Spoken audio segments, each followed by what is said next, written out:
At 11:40 a.m. on November 29th, 1986, a 36-year-old volunteer fire chief named Jack Schaafstahl parked his fire truck on a country road right next to this huge farm in rural Indiana. Jack was there with his assistant chief named Donald Schnitger, and he saw the owner of this farm, Jeffrey Wolf, was standing on the side of the road, waving to them and turning around and pointing back towards his property. And they saw there was this huge storage building off in the distance, and there appeared to be this thin plume of smoke. And the three of them jog across the property over to this building. This storage building was packed to the brim with stuff. Really, the only way to actually look inside of this building to see what was burning is by climbing up this ladder that ran to the top of this 80-foot tall building, where at the very top there was a window that looked down into the storage building. And so basically, Jack and Jeff said they would climb the ladder up to the top.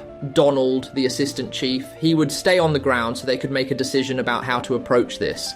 And so Jack and Jeff, they make their way up this ladder to the very top. They get to this window, and Jack, he looks inside, but he can't tell where it's coming from. It's just there's so much stuff inside of this building. Jeffrey clearly had placed this big piece of plywood on the very top of all the stuff inside of the storage building. And so Jack climbed through the window, and so he gets on there, and as he's looking around, he identifies where this fire is coming from. And so Jack, who's still standing on this piece of plywood, he pulls out his radio, and he radios down to Donald, the assistant chief, who's down on the ground, and he says, "We located the fire, we're going to come back down, get our equipment, we'll come back up here, we'll put this thing out."